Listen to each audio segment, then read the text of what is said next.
Ma'am 2020-22 से लेकर 2020-25 तक आपने टोटल 12 इंटरनेशनल मेडल जीते और एशियन मास्टर्स गेम्स में ब्रॉन्ज मेडल। सिर्फ और सिर्फ एक वर्ड ऐसा है एटीट्यूड पूरी डिक्शनरी में जिसका टोटल 100 आता है। तो अपना पॉजिटिव एटीट्यूड रखिए और अपना 100% दीजिए। सर एक बात कहा करती हूँ कि हमने बहुत सुना था कि खेलोगे कूदोगे तो बनोगे खराब और पढ़ोगे लिखोगे तो बनोगे नवाब। तो मैंने उसे चेंज कर दिया, मैंने लिख दिया उसकी जगह लाइन नीचे वाली काट के कि खेलोगे कूदोगे और थोड़ा सा भी पढ़ लोगे तो बनोगे लाजवाब। अंकल आए नहीं, यहाँ नहीं लगाओ, पत्ते गिरेंगे। जिस घर में पेड़ के पत्ते झड़ते हैं ना वहाँ नोट भी आते हैं। तो कह रहे अच्छा, मैंने कहा हाँ पक्का। ये तो हमारी एक प्रिंसिपल होती थी, वो उनको मैंने अक्सर ना ऑफिस में ऐसे देखा था। मैंने कहा यार ये तो बड़े मजे हैं इनके, हम तो सारा दिन स्पोर्ट्स टीचर हैं और भागते रहते हैं। पर क्वेश्चन दोबारा रिपीट कीजिए। मैम हमने सुना है कि आपको जोक्स क्रैक करने का शौक है, आपको ये शौक कैसे आया? हमारे व्यूअर्स के लिए आप प्लीज एक जोक सुनाएंगी? पॉडकास्ट में नहीं सुनाऊंगी। कि आप अंदर से कितने पैशनेट हैं पढ़ाने के लिए। अगर आप पैशनेट नहीं हैं तो आपसे कोई नहीं पढ़वा सकता, आप सिर्फ लंच और पंच। मैम 1991 में आपने टीचिंग से करियर शुरू किया, उस वक्त एजुकेशन फील्ड कैसी थी और आज कितनी अलग है? मैम आप वाइस प्रिंसिपल से फाउंडिंग प्रिंसिपल तक का सफ़र आपका कैसा रहा? मैम अगर आपको इंडिया के एजुकेशन सिस्टम में एक मेजर चेंज करना हो तो वो क्या होगा? वो मेजर चेंज होगा एक भाषा, एक सिलेबस, एक सोच और टीचर्स की अच्छे से ट्रेनिंग। इस लेडी में कमिटमेंट है और उसके साथ साथ नेवर गिविंग अप स्पिरिट है, पॉजिटिविटी है, प्रोएक्टिव अप्रोच है और प्रॉब्लम सॉल्विंग की स्किल्स हैं और नई चीज़ क्रिएट करने का पैशन है। तो वो जो पैशन और कमिटमेंट जब दोनों मिले तो मैनेजमेंट की नज़र मुझ पे पड़ी। तो फिर उन्होंने पहले मुझे वाइस प्रिंसिपल 1 साल एक्सपीरियंस के लिए बनाया और उसके अगले साल प्रमोट करके नए स्कूल का फाउंडर प्रिंसिपल बनाया, क्योंकि वो जो पैशन था काम करने का और कमिटमेंट वो मुझे वहाँ तक लेके गई। देखिए मेरा बैलेंस का तराजू तो मेरा स्पोर्ट्स है। ठीक है, मेरा मानना है जो फिजिकली फिट है वो मेंटली हिट है।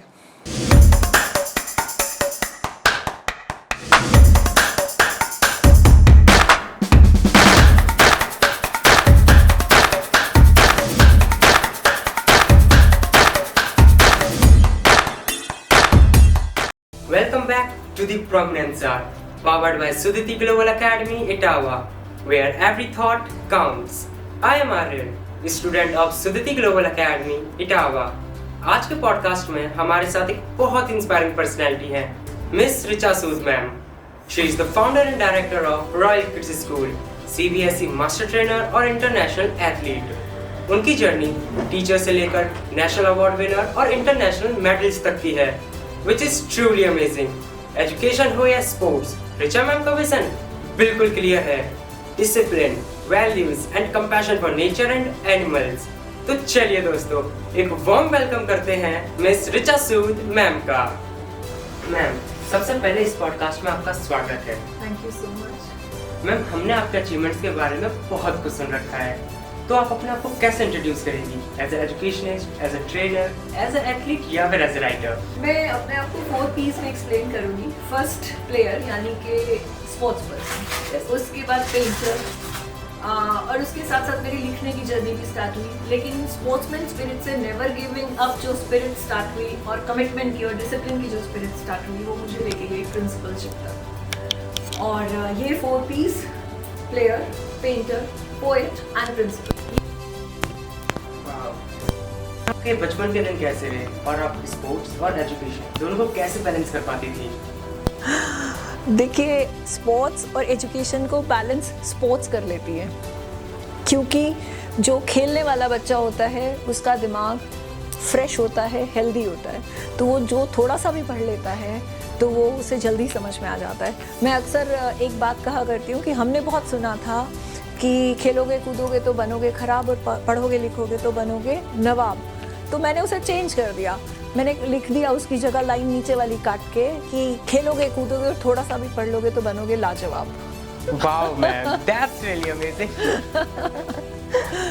मैम 1991 में आपने टीचिंग से करियर शुरू किया, उस वक्त एजुकेशन फील्ड कैसी थी और आज कितनी अलग है? बहुत डिफरेंस है, बहुत ज़्यादा डिफरेंस है। 1991 में सबसे पहली बात तो मोबाइल्स नहीं होते थे, हम लोग खुद कंप्यूटर एजुकेटेड नहीं थे। Yes ma'am. ठीक है, और उसमें सबसे बड़ी बात ये होती थी कि अगर हमारी स्कूल से हमारी शिकायत आ गई तो घर में भी हमारी खबर ली जाती थी, टीचर से नहीं। लेकिन जब हम टीचिंग प्रोफेशन में आए तो सिनेरियो धीरे धीरे बदलने लगे, क्योंकि हम होते थे 3, 4, 5 भाई बहन, तो हमारी प्रतिस्पर्धा घर से शुरू होती थी कि हमें बेस्ट बनना है, हमें अपने बहन भाइयों से बेटर बनना है और मम्मी पापा का फेवरेट बनना है। लेकिन अभी होते हैं 1 या 2 भाई बहन, ज़्यादातर एक बच्चा होता है, तो उनकी प्रतिस्पर्धा बहुत कम हो गई है, तो उनकी रेजिलियंस और पेशेंस भी कम हो गई है। और अभी अगर हम स्कूल में बच्चों को डिसिप्लिन करने की बात करते हैं तो वो एक नेगेटिव वे में चली जाती है, लेकिन वो आज के समय में बहुत ज़रूरी है। तो ये एक बहुत बड़ा रेफरेंस है। दूसरा आप लेकर के चलिए, टेक्नोलॉजी को लेकर के चलें अगर, तो टेक्नोलॉजी इतनी ज़्यादा नहीं थी, हमारे पास हमारे लिए समय होता था। अब हमें स्पेशली बोलना पड़ता है जी ये मी टाइम है, राइट। उस समय हमारा मी टाइम ज़्यादा होता था, बाकी का टाइम कम होता था। अभी हमें खींचना पड़ता है मी टाइम, तब हमारे पास मी टाइम ज़्यादा होता था, परिवार के लिए ज़्यादा टाइम होता था। तो टेक्नोलॉजी के जहाँ बहुत सारे फ़ायदे भी हैं, वहाँ पे बहुत सारे नुकसान भी हैं, क्योंकि हर सिक्के के 2 पहलू होते हैं। तो सबसे अच्छी बात ये होती है कि हम आने वाले समय को, आने वाली ज़िंदगी को एक्सेप्ट करें और वैसे ही चलें जैसा ज़िंदगी चाहती है, जैसे हालात चाहते हैं, जैसा हमसे एनवायरनमेंट या हमारी जॉब डिमांड करती है। अगर हम एक्सेप्ट करके चलेंगे तो खुश चलेंगे, और एक्सेप्ट करके नहीं चलेंगे तो ना खुश चलेंगे, और ना खुश रहेंगे तो हम अपना 100% नहीं दे पाएंगे। तो मैंने जो सीखा वो ये सीखा कि खुश रहो, मेहनत करो और नंबर 1 बनो। स्पोर्ट्समैन स्पिरिट मुझे हमेशा नंबर 1 बनने के लिए प्रेरित करती रहती है। वाओ मैम, आप वाइस प्रिंसिपल से फाउंडिंग प्रिंसिपल तक का सफ़र आपका कैसा रहा? वो भी एक बहुत प्यारी जर्नी थी। मुझे नहीं पता था कि मेरे साथ ऐसा कुछ होने वाला है। मैं बहुत एक फ़नी सी बात बताऊंगी इसके लिए। हमारे स्कूल में जब मैं एज ए टीचर जॉब करती थी तो हमारी एक प्रिंसिपल होती थी, वो उनको मैंने अक्सर ना ऑफिस में ऐसे देखा था। मैंने कहा यार ये तो बड़े मज़े हैं इनके, हम तो सारा दिन स्पोर्ट्स टीचर हैं और भागते रहते हैं। और उसके बाद वाइस प्रिंसिपल तो बाद में बने, पहले स्पोर्ट्स टीचर थी, आर्ट्स टीचर थी और हिंदी टीचर थी। और वो बड़े स्टाइल में अपनी साड़ी का पल्लू पकड़ के राउंड लेती थी। मैं कहा यार ये स्टाइल भी बहुत अच्छा है, मुझे भी ऐसे ही करना है। तो इच्छा तो मेरे मन में आ गई, और चलिए वो एक अलग एस्पेक्ट था मुझे अट्रैक्ट करने का कि प्रिंसिपल बनना है। लेकिन उसके पीछे का जो सफ़र था वो था बहुत ज़्यादा डिसिप्लिन, बहुत ज़्यादा कमिटमेंट और बहुत ज़्यादा प्रोएक्टिव अप्रोच। मैं कभी भी प्रॉब्लम क्रिएटर नहीं बनी। नहीं तो बहुत सारे टीचर्स होते हैं प्रॉब्लम्स लेके प्रिंसिपल्स के पास खड़े रहते हैं, और ईश्वर की ऐसी अनुकंपा रही, ऐसी असीम कृपा रही कि मैं प्रॉब्लम्स को सॉल्व करने के साथ, सॉल्यूशंस के साथ जाती थी। तो मैनेजमेंट ने ये देखा कि इस लेडी में कमिटमेंट है और उसके साथ साथ नेवर गिविंग अप स्पिरिट है, पॉजिटिविटी है, प्रोएक्टिव अप्रोच है और प्रॉब्लम सॉल्विंग की स्किल्स हैं, और नई चीज़ क्रिएट करने का पैशन है। तो वो जो पैशन और कमिटमेंट जब दोनों मिले तो मैनेजमेंट की नज़र मुझ पे पड़ी। तो फिर उन्होंने पहले मुझे वाइस प्रिंसिपल 1 साल एक्सपीरियंस के लिए बनाया और उसके अगले साल प्रमोट करके नए स्कूल का फाउंडर प्रिंसिपल बनाया, क्योंकि वो जो पैशन था काम करने का और कमिटमेंट, वो मुझे वहाँ तक लेके गई। और मैं हमेशा एक कदम आगे सोचती थी। वो तो एक छोटी सी मैंने एक फ़नी बात बताई कि वो साड़ी पकड़ के चलना, लेकिन वो साड़ी पकड़ के चलना इतना आसान नहीं है, उसके पीछे बहुत मेहनत लगती है। Yes ma'am. Ma'am, CBSE inspection committee और नेशनल स्पोर्ट्स कमेटी के मेंबर के रूप में आप प्लीज़ हमें अपने कुछ यादगार एक्सपीरियंसेस बताइए। ये उस समय की बात है 2005, 2006, 2007। तो उस समय में सीबीएसई के स्पोर्ट्स होते तो थे पर बहुत एक्टिव नहीं होते थे। बहुत बड़े बड़े स्कूल तो बहुत अच्छा ऑर्गेनाइज करते थे, लेकिन एक जनरल कॉमन स्कूल उतना नहीं कर पाते थे। तो हम एक ना तो बहुत जनरल थे, ना ही बहुत कॉमन स्कूल थे, हम अपकमिंग स्कूल थे, बढ़ रहे थे। तो मुझे पता चला कि ऐसे ऐसे CBSE स्पोर्ट्स ऑर्गेनाइज हमें करना होता है, क्लस्टर, नेशनल। तो मैंने वो सारा सीक्वेंस पहले समझा। उस ज़माने में CBSE स्पोर्ट्स फी भी बहुत कम स्कूल भरा करते थे। बाद में एनुअल एग्ज़ाम की जो LOC जाती है वो तब जमा होने लगी जब आपकी स्पोर्ट्स फी जमा है, पहले कंपलसरी नहीं था। तो बहुत सारे चेंजेस मैंने एजुकेशन इंडस्ट्री में भी देखे हैं, रूल्स प्रोटोकॉल्स में भी देखे हैं। तो जब मुझे पता लगा कि स्पोर्ट्स होता है और ऐसे ऐसे स्कूल्स को अलॉट होता है, तो मैंने CBSE ऑफिस कांटेक्ट किया पर्सनली जाकर के मैंने ये सब चीज़ें स्कूल के ले ली। अब तो सब ऑनलाइन हो जाता है। Yes ma'am. कि आप भरिए, आपको सिलेक्ट किया जाएगा, मिल जाएगा। लेकिन उस समय हमें जाके बात करनी पड़ती थी, फिर एक छोटी सी इंस्पेक्शन होती थी कि आपके स्कूल में कितनी जगह है, कितने ग्राउंड्स हैं, आप कौन सा गेम करा सकते हो, कौन सा नहीं करा सकते हो। But with the grace of God and with the help of management वो सब कुछ हुआ और हमने वो कराया। जब वो कराया तो CBSE से ऑब्जर्वर आते हैं, और अच्छा ये हुआ कि हमारे पास उस समय जो CBSE के चेयरमैन थे मिस्टर अशोक गांगुली, वो खुद आए देखने के लिए, और उनके साथ मिस्टर पुष्कर वोहरा जो स्पोर्ट्स ऑफिसर थे वो खुद आए देखने के लिए। और उन्होंने जब देखा कि इतना अच्छा खूबसूरत आयोजन है और बहुत अच्छे से मैनेज किया गया है, क्योंकि मैं खुद स्पोर्ट्स पर्सन थी, तो मेरा स्पोर्ट्स के जो टूर्नामेंट्स अटेंड करने का एक अनुभव था वो वहाँ पे काम आया। खुद एज अ स्पोर्ट्समैन अनुभव किया, लेकिन फिर स्पोर्ट्स टूर्नामेंट कंडक्ट करने में वो काम आया। तो उस बीच मेरी उनसे ये बात हुई कि तब ये C++ हुआ करता था कंप्यूटर साइंस में। तो C++ वाला बच्चा 12th के बाद 1500 रुपये कमा सकता था। ठीक है, किसी शॉप में काम करके या किसी का अकाउंट्स मेंटेन करके या कुछ करके, कुछ भी करके। वो मैंने ऐसा एग्जाम्पल भी देखा, कुछ बच्चों ने ऐसा किया भी कि वो 1200-1500 रुपये की शाम की 1 घंटे की जॉब करके, जिसने 12th किया है या 11th कर रहा है, C++ पढ़ रहा है, तो वो थोड़ा सा काम करके कमा सकता था। तो फिजिकल एजुकेशन पढ़ने के बाद कि 12th का ही वो बच्चा है, 11th का ही वो बच्चा है, वो तो कुछ भी नहीं कर पा रहा, उसके पास तो अर्निंग का कोई ऑप्शन ही नहीं है। अब या तो C++ लेंगे या फिजिकल एजुकेशन लेंगे। तो C++ वाला बच्चा कमा सकता है, ये क्यों नहीं कमा सकता? तो मैंने जो चेयरमैन थे और जो स्पोर्ट्स ऑफिसर थे उनसे ये बात कही। मैंने कहा हमारी फिजिकल एजुकेशन में तो कुछ भी ऐसा प्रैक्टिकल पढ़ाया नहीं जा रहा है कि जिससे बच्चा अर्निंग की तरफ बढ़ सके।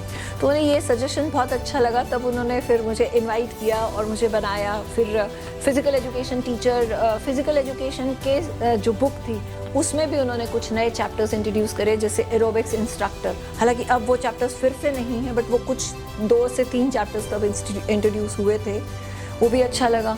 फिर उस तरीके से मतलब वहाँ से एक जर्नी शुरू हुई CBSE के साथ। और उसी के साथ साथ फिर वो पूछा जाता है कि CBSE इंस्पेक्शन कमेटी के लिए आप कितने अपग्रेडेड हैं। जब मैंने अपने स्कूल की इंस्पेक्शन अफिलिएशन के लिए करवाई, तो जिन पैरामीटर्स पे मैंने काम किया वो पैरामीटर्स को मैं बहुत अच्छे से वेलवर्स थी, समझ पाई थी, कर पाई थी। जिस तरीके से प्रेजेंटेशन हमने अपनी फाइल्स का दिया, हर एक चीज़ का, उस समय हर चीज़ फिज़िकल होती थी, अभी हर चीज़ ऑनलाइन है। तो वो फिज़िकल प्रेजेंटेशन से जो हमारे इंस्पेक्शन कमेटी के मेंबर्स आए थे वो भी इम्प्रेस हुए, और उन्होंने जो हमारी फाइल्स वहाँ गई तो उन्होंने देखा कि ये इतनी समझ से जब काम किया गया है। तो फिर जब एक बार वहाँ से इन्फॉर्मेशन आई कि अगर आप CBSE इंस्पेक्शन कमेटी के मेंबर बनना चाहते हैं तो गिव योर कंसेंट, तो मैंने कंसेंट दिया। मतलब एक ये ग्रेजुअल धीरे धीरे ग्रोथ होती चली गई, बहुत अच्छा था। मैम 131 बुक्स एंड फिक्शन, इनको लिखने की इंस्पिरेशन आपको कहाँ से मिलती है, और आप राइटिंग और टीचिंग दोनों को कैसे बैलेंस कर पाती हैं? देखिए, मेरा बैलेंस का तराजू तो मेरा स्पोर्ट्स है। ठीक है, मेरा मानना है जो फिजिकली फिट है वो मेंटली हिट है, राइट? तो बैलेंस तो मेरा वहीं से बन जाता है, क्योंकि आप स्पोर्ट्स करते हैं, हर रोज़ फिटनेस पे काम करते हैं, तो आपके पास स्टैमिना बढ़ जाता है हर काम करने का। और जब आपका ब्रेन हेल्दी रहता है तो आप वो काम जल्दी से कर लेते हैं, तो उसके डबल काम, ट्रिपल काम भी आप कर सकते हैं, क्योंकि टाइम भी बच जाता है। तो आपका सवाल है कि ये मुझे इंस्पिरेशन कहाँ से मिली? Right ma'am. इंस्पिरेशन तो मैं कहूँगी कि मैं बहुत छोटी थी, बहुत छोटी छोटी कविताएं लिखती थी, तो वैसे ही मैंने अपनी मम्मा को सुनाई, तो मम्मा ने कहा बहुत अच्छी लिख रही हो, कोशिश करती रहो। उसके बाद मैंने, जब बहुत पुरानी बात है 1984, जब पंजाब में दिक्कत आई थी, तो मैंने एक कविता लिखी, वो अगला मोड़ कहाँ जाता है। ये कविता मैंने कभी किसी को सुनाई नहीं। फिर मेरे जो हिंदी के टीचर थे वो बहुत बड़े कवि डॉक्टर कुंवर बेचैन, हमारे कॉलेज में एक कवि गोष्ठी हुई, उसमें जब मैंने ये कविता सुनाई तो उन्होंने बोला कि ऋचा, तुमने ये अभी लिखा है या बहुत पहले से लिख रही हो। और जबकि मैं 9th 10th क्लास में थी तब से कुछ लिख रही थी, लेकिन वो कभी ना तो पब्लिश किया, ना मैंने कभी कहीं सुनाया। लेकिन जब वो मैंने कविता सुनाई तो उसकी अगली जो कवि गोष्ठी हुई, छात्र कवि गोष्ठी, उसमें मुझे कवि गोष्ठी का अध्यक्ष बनाया गया। तो वो मेरी पहली इंस्पिरेशन थी। और जब मैंने वो कविता सुनाई और उस कवि गोष्ठी में मुझे कुंवर बेचैन सर की लिखी हुई 3 पुस्तकें पुरस्कार के रूप में मिली, तो वो भी मेरे लिए बहुत बड़ी इंस्पिरेशन थी। मैम 1991 और 1998 में आपने डिस्कस थ्रो में नेशनल चैंपियनशिप जीती, तो स्पोर्ट्स ने आपके कैरेक्टर को कैसे शेप किया? मेरे को लगता है अगर कोई भी स्पोर्ट्स पर्सन होगा ना, उसका कैरेक्टर अपने आप स्ट्रांग होगा, क्योंकि आपको सुबह 5 बजे उठना है, 5:30 स्टेडियम पहुंचना है, वापस आना है, तैयार होना है, कॉलेज जाना है, कॉलेज से आने के बाद आप टाइम से खाना खाएंगे और उसके बाद फिर शाम को स्टेडियम जाएंगे। क्योंकि अगर आप 6 से 8 घंटे प्रैक्टिस नहीं कर रहे हैं दिन में, तो आप स्पोर्ट्स में नेशनल इंटरनेशनल लेवल को अचीव ही नहीं कर सकते, राइट। तो कैरेक्टर वहीं से बिल्ड हो जाता है जब आप अपने प्रति सबसे पहले कमिटेड होते हैं और आपके जो गोल्स हैं उनके प्रति कमिटेड हो जाते हैं और उसको डिसिप्लिन से निभाते हैं, तो वहीं से ये सब चीज़ें शुरू होती हैं। मैम 2020-22 से लेकर 2020-25 तक आपने टोटल 12 इंटरनेशनल मेडल जीते और एशियन मास्टर्स गेम्स में ब्रॉन्ज मेडल। तो ऐसा कौन सा मोमेंट है इस पीरियड ऑफ टाइम में जो आपको हमेशा याद रहेगा? मेरा सबसे प्यारा मोमेंट तो था 1991 का। मैं आपको थोड़ा सा पास्ट में लेकर जा रही हूँ। 1991 जब मैंने ऑल इंडिया इंटर यूनिवर्सिटी का गोल्ड मेडल जीता था, तो मैं हवा में उछली थी। मुझे यकीन नहीं हुआ था कि मेरी इतनी अच्छी परफॉर्मेंस आई। बहुत खुश हुई थी, वो मोमेंट मेरा सबसे प्यारा था। उसके बाद 31 साल का गैप रहा, कोविड आया। कोविड में मैं फिटनेस 92 के बाद मैंने थोड़ा सा छोड़ दिया, गैप आ गया, क्योंकि लाइफ ऐसे भी होती है, ECG के जैसे लाइफ हमेशा ऐसे नहीं चल रही होती है। तो 92 से 95 तक मेरी लाइफ में ECG के जैसे चल रहा था, अप्स एंड डाउन्स। तो 95 में फिर से मैंने फिटनेस की तरफ काम करना शुरू किया। स्पेशली मैंने पैसे कमाने के लिए शुरू किया वो, और उस टाइम में भी मैं 45,000 पर मंथ कमाने लगी, जो कि आज का 4.5-5 लाख रुपए के बराबर है पर मंथ, ठीक है, 1995 में। और सैलरी होती थी स्कूल की सिर्फ 2,000-2,500, राइट। तो वो भी एक इंस्पिरेशन रही। अब मेरे पास फिटनेस थी, तो कोविड में आके क्या हुआ कि कोविड में मुझे लगा कि यार फिटनेस तो मेरे पास है, फिटनेस तो मैंने कभी छोड़ी नहीं। एरोबिक्स की क्लासेस मैं खुद लेती थी एज अ ट्रेनर, तो वो जब मैंने नहीं छोड़ा तो इस फिटनेस को कोई दिशा दी जाए। तो कोविड में मैंने जब सेकेंड वेव के बाद 2021 में मैंने थोड़ा सा स्टेडियम जाना फिर से शुरू किया, और मुझे लगा कि मेरे पास अभी भी वो डिस्कस थ्रो की वो स्किल है, मेरी मसल मेमोरी में वो डिस्कस थ्रो की जो थ्रोइंग टेक्निक है वो है, तो मैंने थ्रो करी। उसके बाद मेरे सामने आया नेशनल जो कि हुआ था चेन्नई में, तो मैं वहाँ गई, पार्टिसिपेट किया, और 2022 में भी मुझे नेशनल गोल्ड मेडल मिला मास्टर्स में। तो मेरी स्पिरिट दोबारा से जाग गई कि मुझे आगे कुछ करना है, और जब मुझे आगे कुछ करना है तो फिर उसके आगे हमारे फिलीपींस एशियन गेम्स थी, तो मैं वहाँ गई। अब उस समय मैं हैमर सीखना शुरू किया। जब मैं छोटी थी 1991 से पहले मैं हाई जंप, शॉट पुट और डिस्कस करती थी। अब हाई जंप के लिए हमारे पास अभी भी सुविधा नहीं थी, तो मैं हाई जंप की प्रैक्टिस भी नहीं कर पाई, शॉट पुट और डिस्कस की कर रही थी। चेन्नई में जब मैं नेशनल खेलने गई तो मैंने लिखवाया तो हाई जंप था, लेकिन मुझे समझ में आया कि मैं हाई जंप अब नहीं कर52 क्योंकि अब मैं 52 साल की हूँ, तब मैं 18-19 साल की थी। तो वहाँ पर जब मैं हाई जंप नहीं कर पाई तो मैंने अपने एक साथ वाले एथलीट से बोला, मैंने कहा मुझे इवेंट चेंज कराना पड़ेगा। बोले क्या? मैंने कहा मुझे भी समझ नहीं आ रहा। तो ऐसे ही मैंने देखा कि अब गर्ल्स का हैमर शुरू हो गया। मुझे इनफैक्ट नहीं पता था कि हैमर अब गर्ल्स भी कर सकते हैं, क्योंकि हमारे टाइम में हैमर गर्ल्स नहीं करती थी। तो हमारा लेडीज़ का हैमर स्टार, मैंने कहा मेरा नाम हैमर में लिखवा दो। मैंने वहाँ जाके फर्स्ट टाइम चेन्नई में नेशनल में खड़े होके हैमर थ्रो किया, लेकिन मेरी वहाँ पोजीशन नहीं आई। लेकिन उसके बाद मैंने प्रैक्टिस की और ईश्वर की कृपा से फिलीपींस में एशियन मास्टर गेम में मेरा वहाँ पर ब्रॉन्ज मेडल हैमर में ही आया। Wow ma'am, it's actually really very inspiring. Ma'am, para power lifting technical coach के तौर पर इंडिया को रिप्रेजेंट करना, आपका ये एक्सपीरियंस कैसा रहा? ये एक अलग और अमेजिंग जर्नी है पैरा एथलीट से जुड़ना, और ये इनफैक्ट इत्तेफाक था कि मैं पैरा एथलीट से जुड़ी। मेरे पास अचानक से एक दिन जो इनके चेयरमैन थे, प्रेसिडेंट थे, उनका कॉल आता है कि आप स्पोर्ट्स में हैं, आप पैरा एथलीट से जुड़ना चाहेंगी। तो मुझे तब तक पैरा एथलीट्स की डेफिनेशन भी नहीं पता थी, बट वहाँ गई, समझा, और फिर मैंने अपनी सेवाएं पहले इंडिया नेशनल जो होता था उनमें दी। तो 2014 से पहले यूपी स्टेट हमने ऑर्गेनाइज़ किया पैरा एथलेटिक्स का, और फिर उसके बाद जब सबने देखा कि हाँ इसकी मैनेजिंग स्किल्स ठीक है, सब कुछ है एथलीट्स के साथ, तो फिर as a athletics team manager मैं सबसे पहले साउथ कोरिया गई इंचॉन इंडिया की टीम के साथ, और उसके बाद अभी गई मैं हैंगजो चाइना एशियन गेम्स में, और उसके बाद फिर पैरा पावर लिफ्टिंग के साथ मैं जुड़ गई। और चूँकि हम लोग बेंच प्रेस वगैरह अपने इवेंट में भी करते हैं, हमारी बेंच प्रेस और पैरा पावर लिफ्टिंग में वही बच्चे जाते हैं, वही लोग जाते हैं जिनके पैर काम नहीं करते या नहीं होते, तो उनका मेन होता है बेंच प्रेस। तो उसकी मुझे पूरी नॉलेज थी। तो मेरे प्रीवियस एक्सपीरियंस के हिसाब से फिर मैं पैरा पावर लिफ्टिंग की टेक्निकल कोच भी बनी, क्योंकि टेक्निकलिटीज़ हमने इतने साल सीखी करी, तो उसके बिहाफ पर वहाँ पर मुझे चांस मिला। और फिर मैं तिब्लिसी और थाईलैंड और हांगझो चाइना, ये सब 3-4 जगह मैं अपनी इंडिया की टीम को पार्टिसिपेट कराने के लिए लेके गई, और इंडिया में भी 2 नेशनल्स कराए पैरा पावर लिफ्टिंग के। मैम, आप वर्कशॉप्स और ट्रेनिंग में कौन सी टीचिंग फिलॉसफीज को प्रमोट करती हैं? देखिए, टीचिंग फिलॉसफी सबसे पहली बात है कि आप अंदर से कितने पैशनेट हैं पढ़ाने के लिए। अगर आप पैशनेट नहीं हैं तो आपसे कोई नहीं पढ़वा सकता।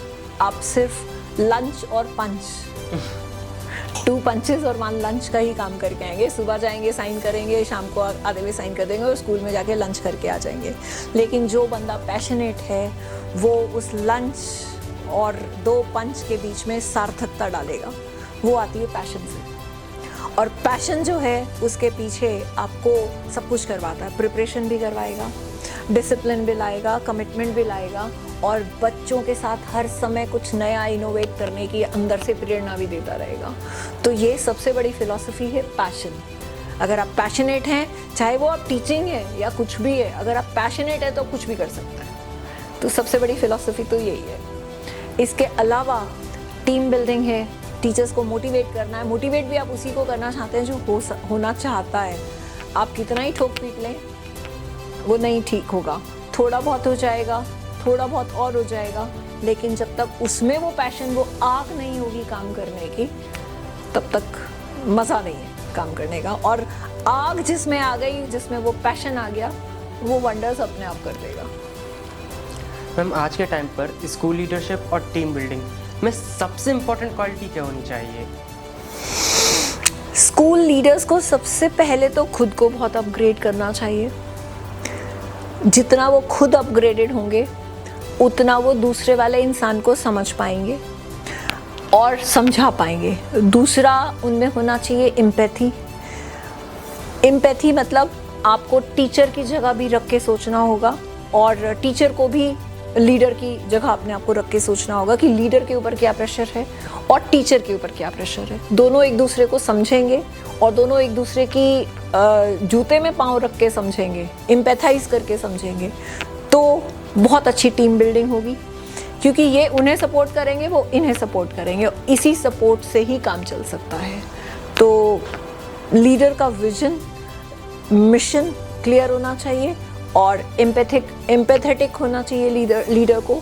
और इस तरीके से अगर वो आगे बढ़ते हैं तो एक बहुत अच्छी टीम बिल्डिंग, टीम बॉन्डिंग, और स्कूल फिर अच्छे लेवल पर बल्ले बल्ले होके चलता है। Ma'am, school safety, mental health and play pedagogy, इनके इंटीग्रेशन को आप कैसे देखती हैं? देखिए, स्कूल सेफ्टी ये एक वर्कशॉप और इन सब से पनपा हुआ शब्द है, जो कि बहुत पहले हमारे ज़माने में तो स्कूल की बाउंड्रीज भी नहीं होती थी। हम लोग आधी छुट्टी के टाइम में पीछे वाले बाग में बेर भी खाने जाया करते थे। लेकिन ये चीज़ें जैसे जैसे जैसे सुविधाएं बढ़ती चली गई, बहुत चीज़ें बढ़ती चली गई, वही समय के साथ चीज़ें बदलती हैं। तो स्कूल सेफ्टी में बहुत सारी चीज़ें आजकल ऐड ऑन हो गई हैं, तो मैं इसको यूज़ करती हूँ। KYS know your school, KYB know your बस, KYC know your classroom, KYT know your toilets, KYCR that is know your corridors, KYB means BC, that is know your blind corners।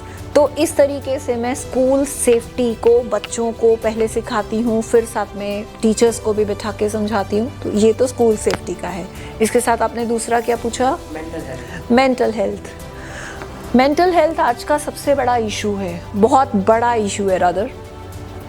और ये शुरू कहाँ से हो रहा है कि आजकल सबसे पहला मोबाइल, जिसमें हम बहुत कुछ देख लेते हैं और याद कुछ नहीं रहता, लेकिन उसमें कोई एक चीज़ ऐसी हमारे दिमाग में आ जाती है कि ये मेरे साथ तो हो नहीं रही, उसके साथ कैसे हो रही है।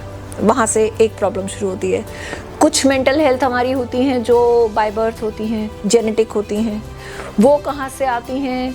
बाय बर्थ कैसे होती हैं? जैसे मदर ड्यूरिंग प्रेगनेंसी ज़्यादा मोबाइल देख रही हैं, या ज़्यादा वर्किंग आवर्स हैं उनके, और उनका प्रीनेटल जो भी चल रहा है वो सही नहीं है, ठीक है, उनके घर का एटमॉस्फेयर अच्छा नहीं है, फिज़िकल अब्यूज़ है मदर के साथ, XYZ बहुत सारे रीज़न हो सकते हैं। जब बच्चा वूम में है तो वो मेंटल हेल्थ के लिए, उस बच्चे के लिए प्रॉब्लम आ सकती है। एनवायरनमेंट से भी होती है मेंटल हेल्थ।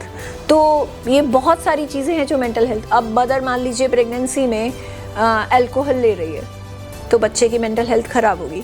और इसके साथ साथ आजकल क्या हो रहा है, लेट मैरिजेस, तो उसमें क्या होता है कि पेरेंट्स में फर्टिलिटी की जो पोटेंशियल होनी चाहिए वो कम हो जाती है।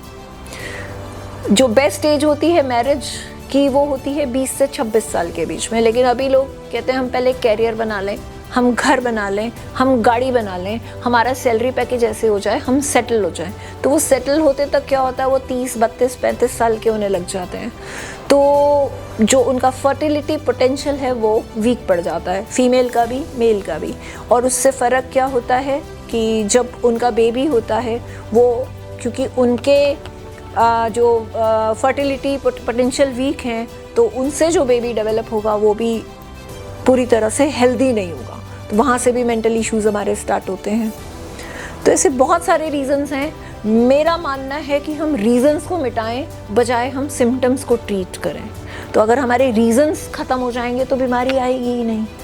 हम क्या कर रहे हैं कि रीज़न्स तो बढ़ाए जा रहे हैं और सिम्टम्स पे मरहम लगाए जा रहे हैं। तो हम पहले रीज़न्स को ख़त्म करें, कोशिश हमारी ये होनी चाहिए। तो ये मेंटल हेल्थ की कहानी ऐसे शुरू होती है। एंड मैम, प्ले पेडागोजी पे आप क्या कहेंगी? प्ले पेडागोजी तो मेरा फेवरेट है। खुद खेलती हूँ और खेल खेल में बच्चों को पढ़ाती हूँ और खेल खेल में ही टीचर्स को भी पढ़ाती हूँ।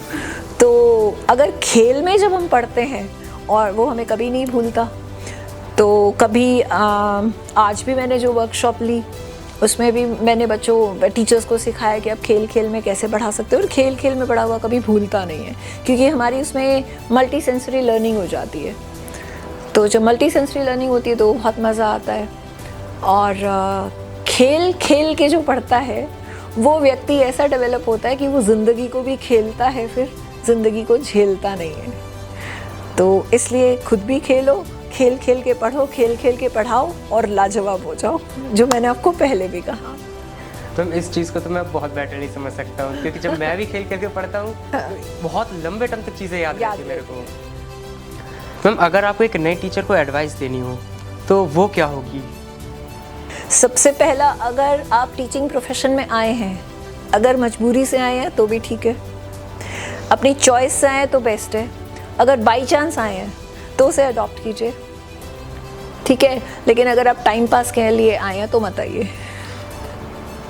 टाइम पास होता ना, चल यार शादी तक कर लेते हैं, अच्छा और कोई नौकरी नहीं मिली तो हम टीचिंग ही कर लेते हैं, वो सबसे खतरनाक है। मजबूरी से आए हैं तो भी आप मेहनत करना सीख जाएंगे, पैशन से आए हैं तो बेस्ट है ही है, ठीक है ना। तो इस तरीके से सबसे पहले ये चीज़ें हमें चेक करनी चाहिए कि अगर आप बाई चांस टीचर बने हैं और अगर बाई चांस भी आए हैं तो बाई चांस आए तो उसे एक्सेप्ट करके हैप्पीली उसको चलिए। और जहाँ पर खड़े हैं, ईश्वर ने अगर आपको यहाँ खड़ा किया है तो अगर यहाँ पे आप 100% देंगे तभी अपलिफ्ट होंगे, अपग्रेड होंगे और आगे बढ़ेंगे। यहाँ खड़े हैं तो भी आपको यही करना है। अब ईश्वर ने अगर आपके लिए ये पॉइंट डिसाइड किया है तो इसे एक्सेप्ट कीजिए और इसमें 100% दीजिए। इसी में वो अपने अंदर आग लाइए कि मुझे बेस्ट करना है, दैट्स इट। मैम आज के टाइम पर स्टूडेंट्स को मोटिवेशन की बहुत ज़्यादा रिक्वायरमेंट पड़ती है। स्टूडेंट्स को? Yes ma'am. तो मैम अगर आपको उनको मोटिवेट करना हो, इंस्पायर करना हो एजुकेशन एंड स्पोर्ट्स के थ्रू, तो आप कैसे करेंगी? मैं सबसे पहले तो उन्हें कहूँगी पढ़ाई वढ़ाई किताबें सब बंद कर दो, मेरे साथ खेलने चलो। जब हमारी बॉन्डिंग स्पोर्ट्स ग्राउंड में स्ट्रांग हो जाएगी तो मुझे लगता है कि बच्चे आराम से स्टडीज़ की तरफ भी जाएंगे। क्योंकि अगर हमने 2 घंटा साथ खेल लिया और एक दूसरे को समझ लिया और उन्हें मुझ पर ट्रस्ट हो गया और हमारी एक बॉन्डिंग बन गई स्टूडेंट्स और मेरी, तो फिर वो मेरी बात भी मानेंगे। और चूंकि खेलते वक्त उनका सारा ब्रेन हेल्दी हो रहा है, पूरी बॉडी हेल्दी हो रही है, उनमें कमिटमेंट आ रही है, उनमें डिसिप्लिन आ रहा है, तो फिर पढ़ाई तो क्या ही चीज़ है, कर ही लेंगे। Ma'am this is why you are very inspiring. Ma'am हमने सुना है कि आपको जोक्स क्रैक करने का शौक है, आपको ये शौक कैसे आया? मैंने बताया ना, मेरी लाइफ में ऐसे करीब 3-4 साल ऐसे रहा। मैं इसको बोलती होती हूँ कि life is like ECG, life is like ECG, ठीक है। आप हॉस्पिटल गए, ECG ऐसे चलती है, जब ऐसे हो जाती है तो when life means ECG is going like this means you are alive, and if it is going like this you are dead. तो जब ये स्थिति थी, ups and downs means one point of time God has put me in the boiling water of struggle, ठीक है, not to break me, not to melt me, but yes to transform me. तो वो transformation में मुझे, जैसे भगवान जी कहते हैं ना, आज मेरा एंटीना भगवान जी से जुड़ा हुआ था उस समय। मतलब एक मजाक की बात है, ये भी मैं मजाक में ही बता रही हूँ आपको। तो मेरा एंटीना भगवान जी से जब जुड़ा हुआ था तो भगवान जी ने मुझे एक सद्बुद्धि दी, वो ये कि बेटा अगर तुम हंसोगी तब तो तुम्हारे साथ सब लोग बैठेंगे, खुश होंगे, और अगर तुम रोओगी, अपने दुखड़े ही रोते रहोगी, तो सब लोग 3-4 दिन बैठेंगे, 5वें दिन यार ये तो रोती रहती है, इसके साथ नहीं बैठना। तो उस दिन मैंने कहीं एक कोई चुटकुला सुना या दूसरे दिन चुटकुला सुना तो मैं उसे एक डायरी में लिख लेती थी। और उन्हीं जोक्स को अपने टीचर्स, जब हम लोग लंच करते थे स्कूल में, किसी को नहीं पता मेरे घर में क्या चल रहा है, मैं किस बॉइलिंग वाटर से गुजर रही हूँ, और मैं स्कूल में खूब हंसती थी, सब टीचर्स को खूब हंसाती थी। वो जोक्स की डायरी खोल लेनी, तो सब लोग, क्या होता था कि ऋचा हमारे पास आना, पहले तो इधर बैठना। लंच में मेरी बाजू खींच के मुझे ले जाते थे और मुझे बड़ा अच्छा लगता था। मैंने कहा अगर मैं यही रोती रहती तो ये लोग शायद मेरे से बात भी ना करते और मैं एक कोने में अकेली बैठी होती।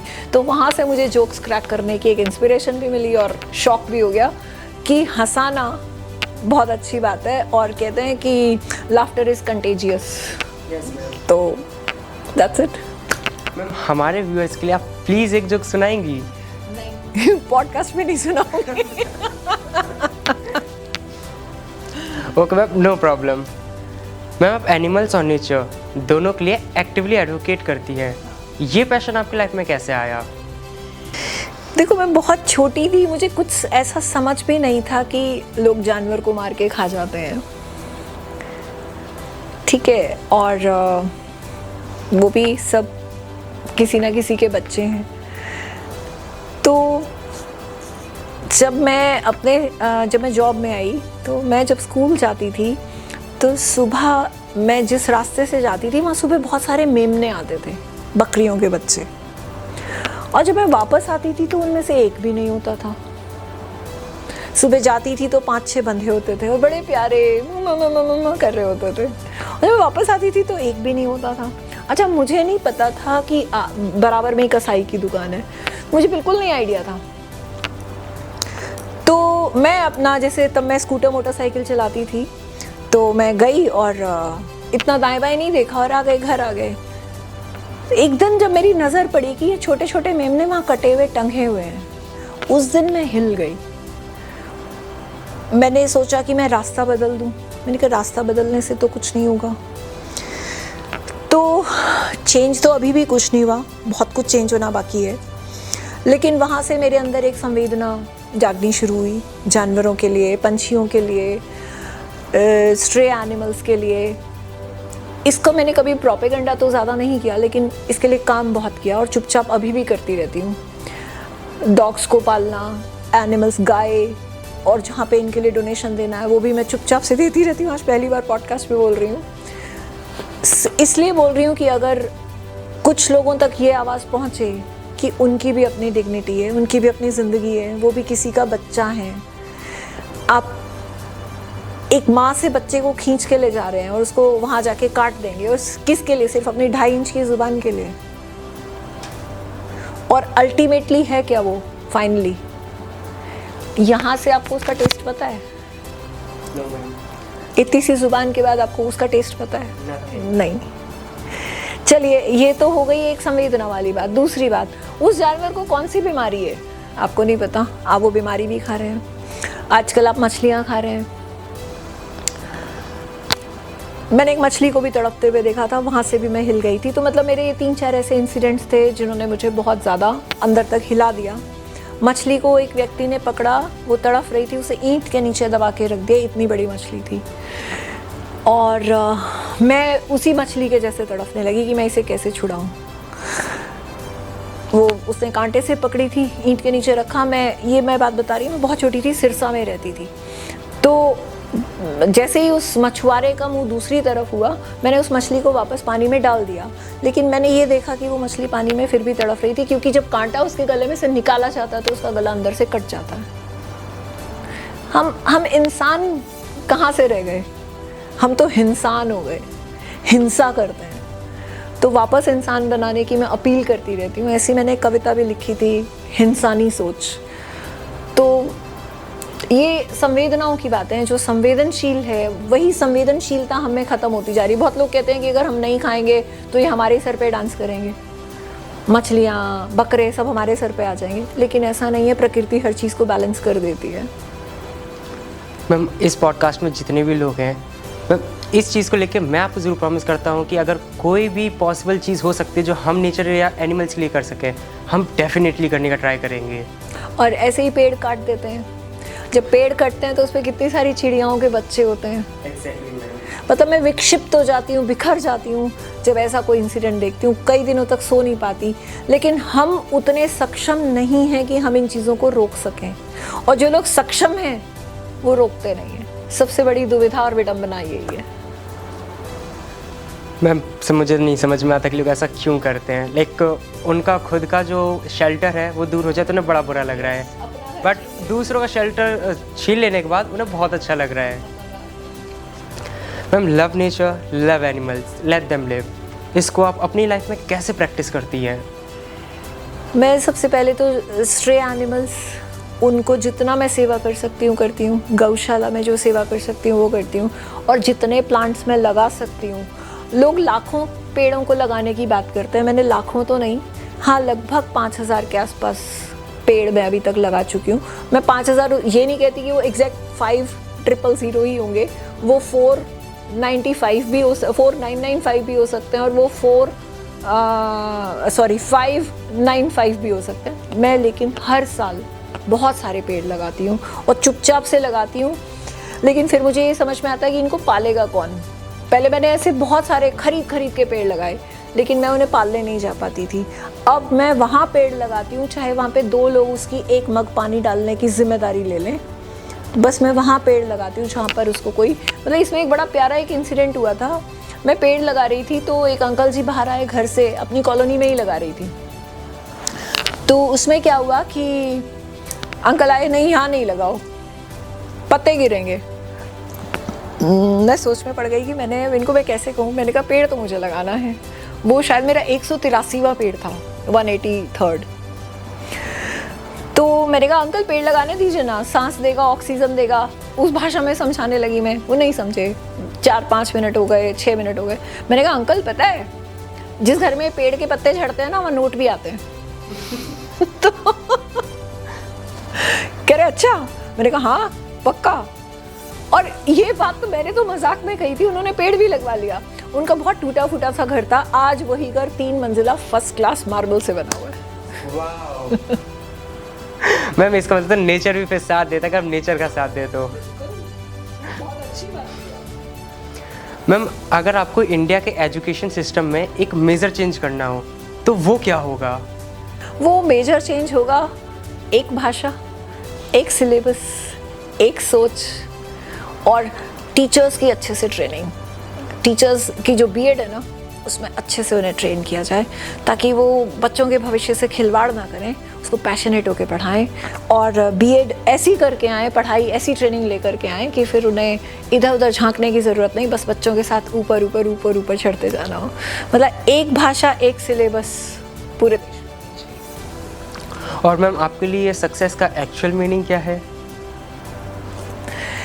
देखो सक्सेस का एक्चुअल मीनिंग है सेटिस्फैक्शन।